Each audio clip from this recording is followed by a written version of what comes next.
Hi there, my name is Olivia Grundy, and I'm going to be presenting to you today my permaculture design project for my community garden, which is in the city centre of Madrid. So I'm just going to start to share my screen. Here we go. Right, okay, so Esta Es Una Plaza, an unlikely oasis in the city. And my faculty mentor is Jennifer English Morgan. And I'm going for the land-based design and the social systems design double award certificate. All right then, so here I am. I'm a writer, a teacher, and now I can say I'm also a permaculture designer. And I came into this line of work or in this permaculture field, let's say, in 2013. This is when I first began to grow vegetables in community. I moved to Madrid in 2014, and that's where I discovered Esta Es Una Plaza. But at that time, I didn't speak any Spanish, so I wasn't really able to get as involved as I would really like. Then a couple of years ago, I began to have this dream to leave the city and get land somewhere and start a permaculture project, basically, and kind of go back to the land kind of thing. And I started to document this process, this journey on my blog for anyone who wanted to join me in this dream. Thanks to that, a couple of readers got in touch with me, told me about the Permaculture Women's Guild design certificate. And this has been what has brought me back to the community garden all these years later. However, this time I'm able to speak fluent Spanish. So this process has been a really beautiful process of like a cycle completing itself. Okay, why permaculture? So there's so much to say here, but what I would like to point out for me that's kind of the most important thing is that for me, permaculture is a word that points us in the direction of a different paradigm, a different way of being in the world, a different way of seeing the world. And this is for me what is the most inspiring thing about permaculture and what brings me to want to study it and get involved in the community garden. It's the desire for personal and communal transformation. So a transformation of my own self and my own perceptions of the world, and also a desire to transform the outer world as well. So for me, permaculture, it really touches upon the spiritual and the political sides of this journey. And I see it as being a really, really powerful tool for social transformation, for planetary transformation even. Here's a little bit more information about myself. These are things that I think are important to point out, since these are things that could and probably do affect my perceptions as I'm in the community garden. And it's a little bit of information about my motivations and my interests, which no doubt come into my final design. So, Esta es una plaza. What does this mean exactly? So, it literally translates to, this is a public space. This is a plaza, a public square, sorry. This is a public square. So if you know anything about Spain and anything about life in Spain, you'll know that life is lived on the streets, and a lot of public life happens in the public squares. It's a meeting place. And so this is the idea behind this community garden. It's not just a place to grow vegetables, it's a social area as well. The founding objectives, as you can see here, the first two are actually social objectives rather than more earth care objectives. So this has had a big impact on my process as a designer, because I have spent a lot of time observing and trying to understand the social dynamics of the space. And that's obviously means that it's a very socially orientated design. The other important thing to point out is that this is a space of experimentation. It's a space that's in a constant state of flux, movement, change, it's very dynamic. And this needs to be reflected in my design. Also, the mixture of wild and cultivated areas as well. So my design thesis revolves around the desire to revitalize the community, the original spirit of the community garden. So the things that we've just been speaking about. I also want to empower and inspire people to participate in a low maintenance way. So what that means is empower so that people feel that they can participate, and inspire so that they want to participate. The other important word in this sentence is diversity. So we're in a capital city. It's a very diverse place, and I want my design to reflect that diversity and to celebrate that diversity. Another word that springs to mind when looking at my goals, as you can see in both the visible and the invisible ones, it's a lot about connecting and unifying. So this is another important feature of this design, bringing different elements together, bringing different people together. Okay, so a couple of things about my design process. These are some of the guiding principles that I've used. The biggest one for my design has been small changes to existing systems, because I don't think it would have been very appropriate for me to come in here and change everything in my design. I'm not going to colonize the space in that way. So instead, I've opted to make smaller changes to have a more effective and efficient system. And the other thing is to reduce waste and to really capitalize on some of the potential yields. The design process I followed is the GOBRADIME process. So this is the structure of my presentation. So now we'll go through some observations. First of all, the land-based part of the design, and then we'll do the same with the social design. So we'll do observations, and then we'll talk about analysis before we get into the actual design itself. Here's a little bit of information about the bioregion of where we are. So we find ourselves in the high central plateau in the Iberian Peninsula, where we have a lot of mountain ranges around us. And one of the big features of this area is depopulation of rural areas due to, the mechanization of agricultural life. So one of the ideas behind the community garden is to connect rural and urban life, to make sure that people still have the opportunity to connect with the land and to grow food, etc. In terms of the connection between the city sprawl and then the more rural areas, the important thing to point out is really the transport situation, because although there are lots of transport links to get to some of the most touristy places outside of the city, there's not a lot of great transport links to get to some of the smaller villages and smaller areas. So really you do need a car to fully get out of the city and to get into nature. So that's just to highlight the importance of the community garden and to provide the community, the surrounding community, with a place to get in touch with nature. In terms of climate change, Spain is suffering from more frequent droughts, higher temperatures, heat waves, and longer summers, which affect us in the city in that it becomes like an island of heat. As you can see in this diagram here, we're right in the center, and here it's 6 degrees hotter than some of the other surrounding areas. So this really can affect the quality of life for the people. This as well in the wider energetic context of rising electricity prices, Spain being one of the most expensive countries in Europe. So obviously in these very hot and long summer months, people really rely on air conditioning.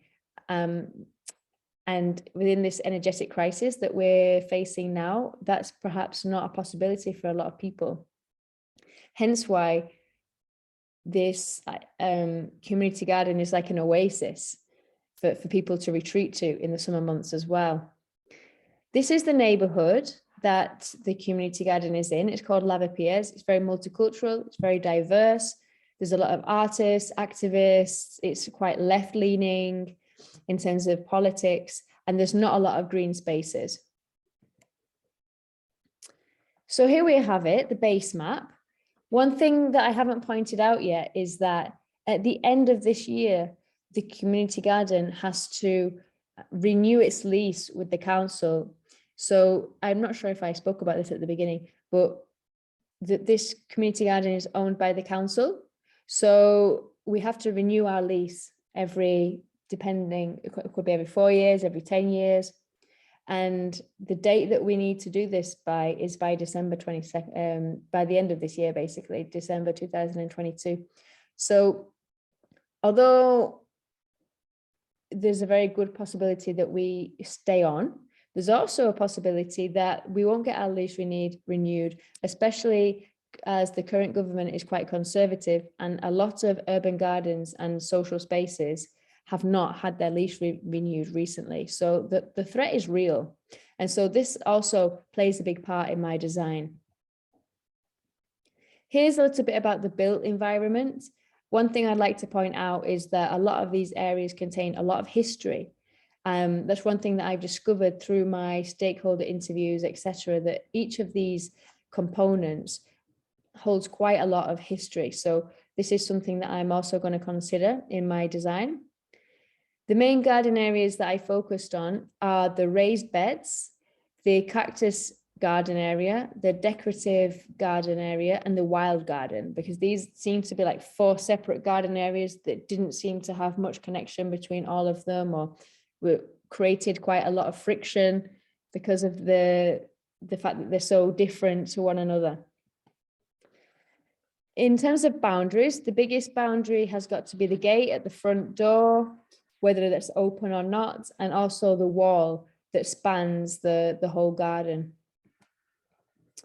When it rains, the rain moves from the top right-hand corner across to the bottom left-hand corner. And this creates a flood area. And as I said, because it's surrounded by a wall, there's no way for the water to leave the site. We do have water, an irrigation system. We get our water from the council and we pay for our water. We do have rainwater catchment, and here you can see pictures of the flood area after a period of rain. There's some interesting microclimates that we've got going on here. One is this shady area at the bottom, which never gets any sunlight because of the way that the wall shields it from the sun, including this damp area where the flood area is. And then we've got this sunny area at the top, especially this area here in the orange circle. With our nutrient cycle, we have to get our soil brought in, or we have to create our own soil, because the ground is very hard because it's so compacted, it's so full of rubble and things. Main problems with our nutrient cycle is that we miss opportunities for seed saving, we miss harvests. That's to say that the harvest gets wasted. If it's wasted, it then goes back into the compost, but it creates a pollutant in terms of the amount of enthusiasm people feel for the community garden as well. Okay, moving on. So let's have a look at a bit of analysis. As I said before, I've been looking at how I can connect different areas of the garden, what the connection is, and I use this ecotone idea in this process. So one day I was sat here in the raised beds and I was considering how this is all connected. And then I realized that I myself was the ecotone. It's a social ecotone that runs up and down these pathways as so much traffic moves up and down, people looking at the plants, etc. The other ecotone is the spontaneous plants that create these fertile wild edges between all of the raised beds throughout all of the garden. So then I explored how these different ecotones overlap, what they all bring, And what the overall conclusion was is that there's just a lot of opportunity here for shared learning, for education, for habitat protection, etc. I then did a SWOT analysis of the main garden areas, and these are the main areas that I identified as things that I'd like to look at in my design. The one thing I'd like to point out now is the fact that these missed yields in the community garden, in the vegetable garden, it makes me doubt whether the vegetable garden is indeed the heart of the project, which is what it should be according to the original design principles of the space. Okay, so moving on to the social side now. Who is here? So as you can see in this diagram, 20% of the people who visit the space are actively involved. It's probably a little bit generous, to be honest. The other big portion are families and kids, and the rest is kind of casual visitors, passers-by, etc. This does create a bit of friction, as I found out when I did my stakeholder interviews. In this process of doing all of these interviews over the last 2 years, what I've discovered is that there's very much different polar opposites of perspectives, of ideas, values, types of work people do in the community garden. And this is a definite source of conflict and friction. The other area to point out is the fact that the project has become a little bit stagnant, it seems, and it's become more of a consumer space rather than a space of co-creation and experimentation, etc. There are quite a few long-standing conflicts, and I have seen various ways that this has tried to be resolved over the last 2 years, and none of it seems to have worked so far. So in my design, these are some things that I'm going to be considering. And I've written about this in a bit more detail on my blog, as you can see below. So back to the analysis. Trying to find union between all of these different groups of people, I first looked at the different work groups that there are. And I looked at how these different work groups are connected.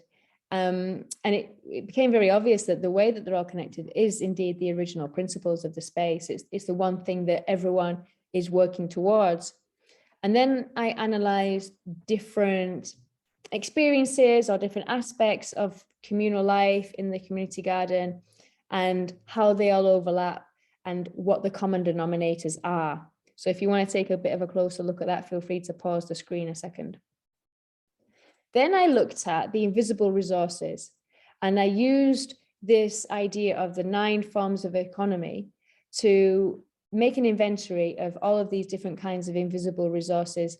And I liked this idea of economy and different kinds of capital because it seemed like a very tangible way to talk about this. Then putting all this into a nutrient cycle, as you can see, here are the invisible resources.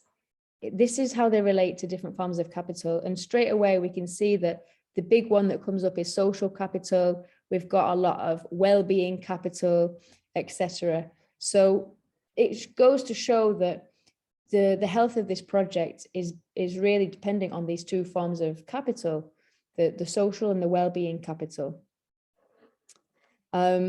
As all these resources go into the project, if everything is going great, then people put all their resources in, all of that gets shared, people come out, everyone's gaining, and everything goes back into the project, and it's a strong, healthy project. But what I've seen over the last 2 years is that the opposite often happens. So people join, people try to get involved, and then for whatever reason, for a multitude of reasons, they then decide against it and they kind of drift away.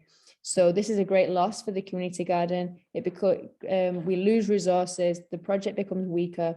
And then what happens is people start then complaining about lack of participation. Their complaints affect the well-being of the other people because it starts, it creates a bit of a toxic environment when people are complaining the whole time. And it creates a negative downward spiral. The other area to consider that I've had to observe a lot is the online communication. And this is how this project is organized. So I spent a lot of time reading emails, responding to emails, trying to understand how these dynamics work. Because what you need to understand is that this project is so big that perhaps you could respond to someone via email and you've never met them in real life. You don't even know what they look like. You know, it's quite a complicated thing how all the communication happens. This warranted for me quite an in-depth SWOT analysis. And what I discovered quite obviously is that some of the main problems that this kind of communication generates can really pose quite a strong threat to the community garden. It can reduce participation, and it has reduced participation quite a lot. However, on the other hand, what I've observed is that people really are enthusiastic about debating, about discussion, sharing their ideas. There's a lot of diversity of perspectives, and people enjoy that. But there's some limits as to how much you can really do that online. So the opportunity is, can we harness this as a resource and perhaps bring it into some kind of social activity that we're doing this face-to-face? Okay, so zones. Here are the key groups that I've identified and that I've been observing. And this is the way that these different groups use the community garden. So here I am. I used to use this bench here for observing all of the community garden. So we'll just move through all of these different groups and see how the map changes for each of them. And you'll see that it's very different depending on which group it is. So what does this tell us about how these people use the garden? Well, first of all, the only space that they all have in common is the theatre area, because that's where we have the monthly assembly. That's if people go to the monthly assembly. The other thing that it points out is that my hunch before, that the vegetable garden is not the heart of the garden and doesn't create union, also appeared in this analysis. And then the third thing is that it's helped me identify a few key areas that I could play with that have a lot of traffic and a lot of different kinds of groups use.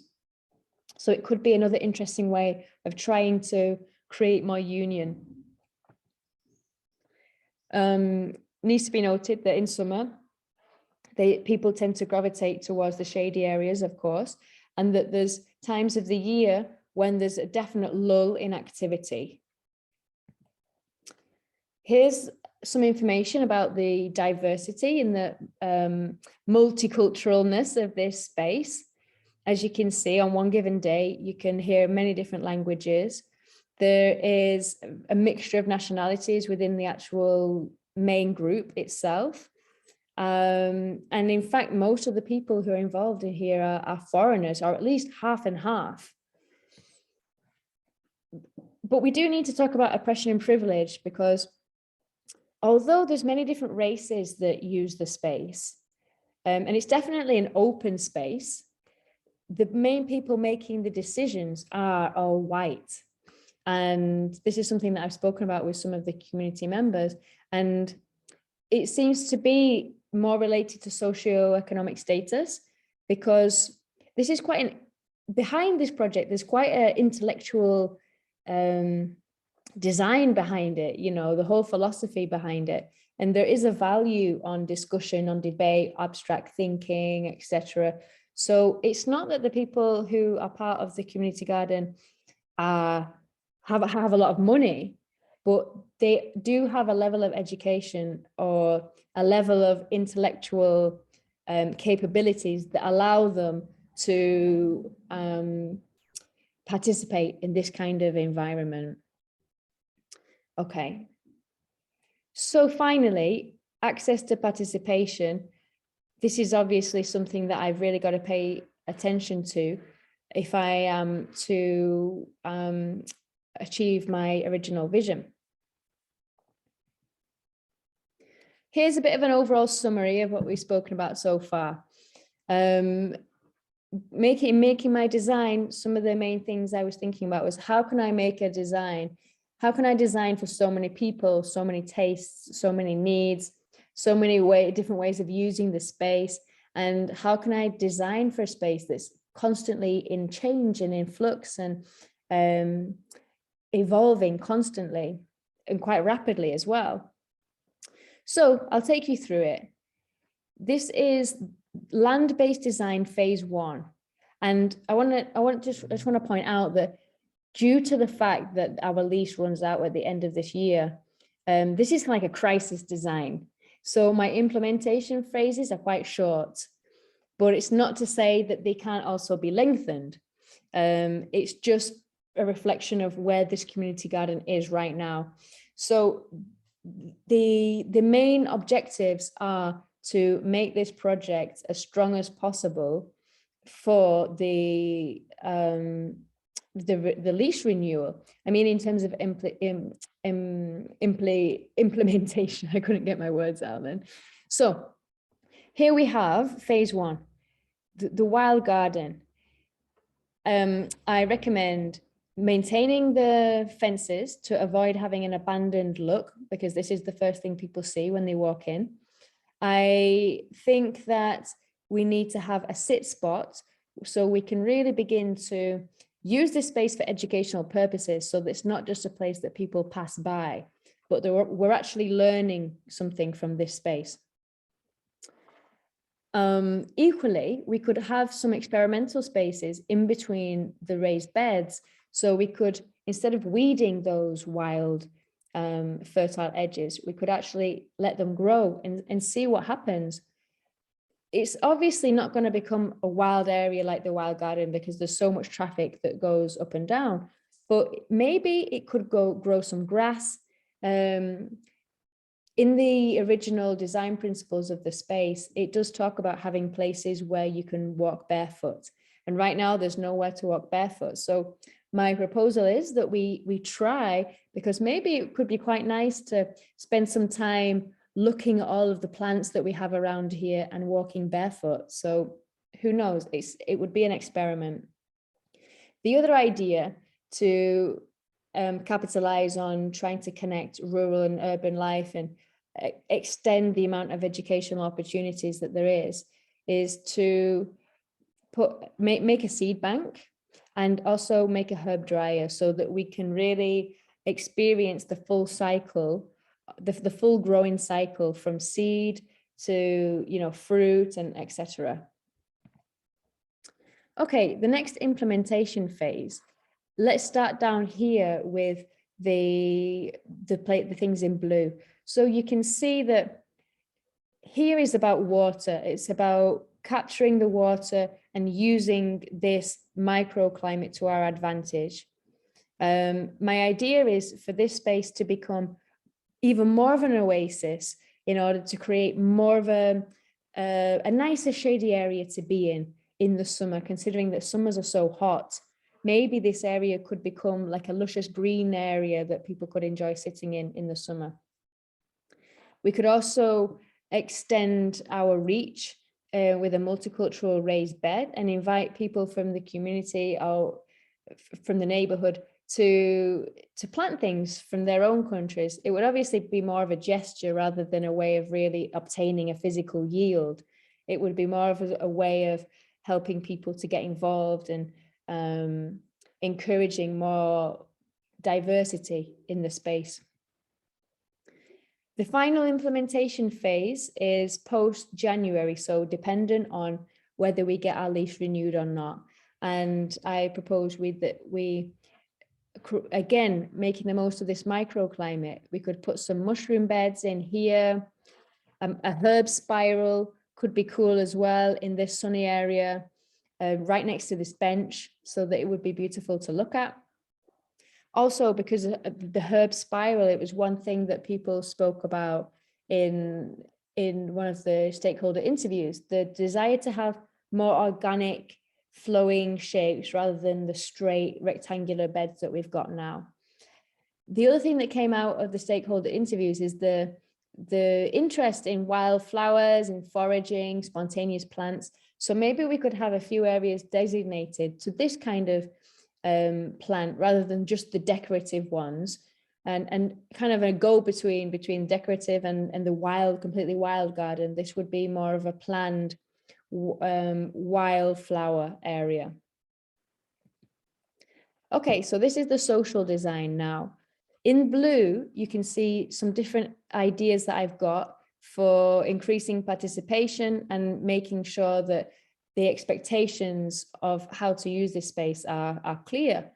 It's also to help us educate people as to what kind of culture we're trying to create in this space. As you can see in green, in order to reduce the amount of wasted yields in the vegetable garden, I propose that we make more of a plan.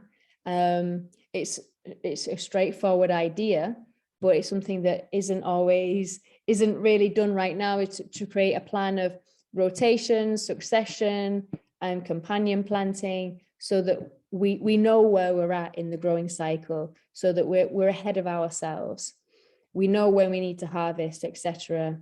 We know when the seeds need to be harvested as well, need to be saved. In pink, you can see some different ideas for making the most of events that we could do, and making the most of what we have in the actual space. So we've got herbs that we could use for herbal tea. Why not throw a herbal tea afternoon as a way of exchanging plant knowledge and creating more community, etc.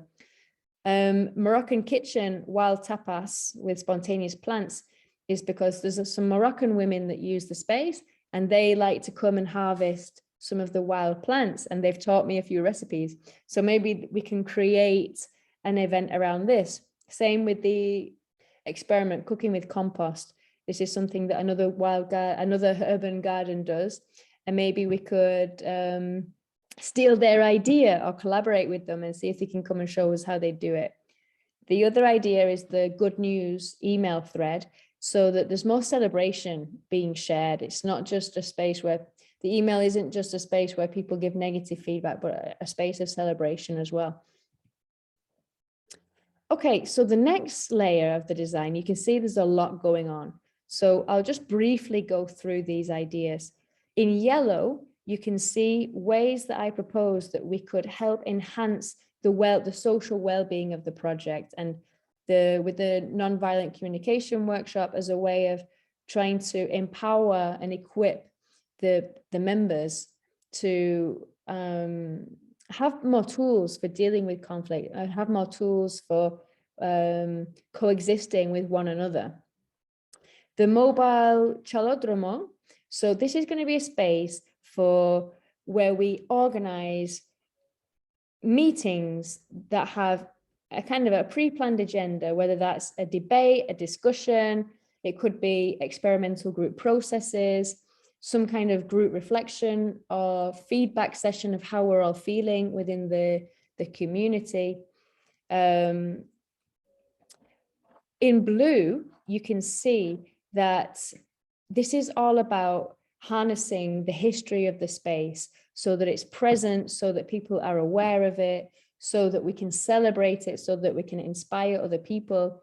And I propose that this area, for example, the shared learning area, that's right now it's just for kids, that we extend it so that it's kids and adults, and we can have more permanent displays of the history or things from this permaculture design project, for example, in order to create more union between the kids and the adults, and also revitalize the adult side of things. There's a big emphasis on kids, and sometimes adults get a little bit neglected in this. So I think that could be an interesting way of mixing the two. Other events, skill shares, knowledge shares, so that we're really making the most of the shared learning space. And here I've suggested an event which could be a way for us to raise money to pay for the water, like an Olympic Games, because everybody likes to have fun and play games. So what if we play games together? Maybe it will help create some bridges between families and members of the community that don't have kids, etc. And finally, I think we need to have some spaces.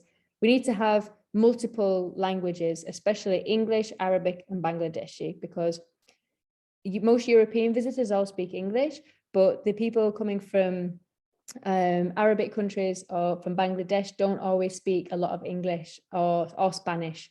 So I think to make them feel welcome, that their language should be present so that they too can participate in this project and or at least understand this project. For phase 3 of the implementation phase, it's basically depending on how the previous social phase has gone, because all of those social activities are going to need a lot of feedback and evaluation. And so based on that feedback, we'll then be able to move forward and perhaps run them again with another cycle, tweaked and improved. Other ideas is I'd like to start a permaculture study group so we can learn together and perhaps develop this design together. An International Women's Day celebration so that we're celebrating the contribution of women in the space. And then obviously a celebration, because if we've come this far and it's January 2023, then it means we've got our lease. So to have a big celebration. And so how do I plan on presenting these ideas?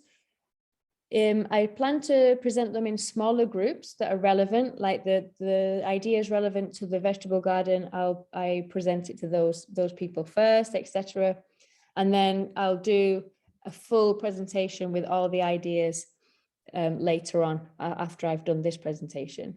And the idea is to keep the idea general, give a few ideas of how we could do it together, but then really leave it up to the group for us to work out the details together. And as I mentioned before, the objective of this implementation phase is to really make the project as strong as possible for this crisis period, and then also create a strong base to then move forward from in the following chapter. The maintenance that I've got, you can see more of this in the notes section at the end, but it's basically documents for recording this information, for creating more structure, and for recording what we find in these experiments that I've proposed. In terms of the social design, it's about feedback and evaluation and having a closed number of events so that it's manageable. It's not like, you know, lots and lots and lots of different ones that are not organized. I think that it needs to be a cycle of events that are manageable, and then we're able to review our progress and build upon it. And maintaining momentum, celebration, reflection, and sharing is basically the main things that I've come up with for maintaining momentum and having an exciting roadmap to move forward with. Okay, so finally moving into the evaluation, this slide shows how my design meets my original vision and how it's related to the three permaculture ethics. Here we have how it relates to all the permaculture design principles. Here we have how it relates to all the principles of the actual space itself, of the community garden. And then finally, we can see how this design helps to increase all of the kinds of capital within the garden. And I think that creates more potential for social transformation and a stronger project, and therefore a better defense. Okay, so we've come to the end now. Basically, this has been a really huge journey for me over the last 2 years. This journey has accompanied me through the pandemic years. It's taken me really out of my comfort zone.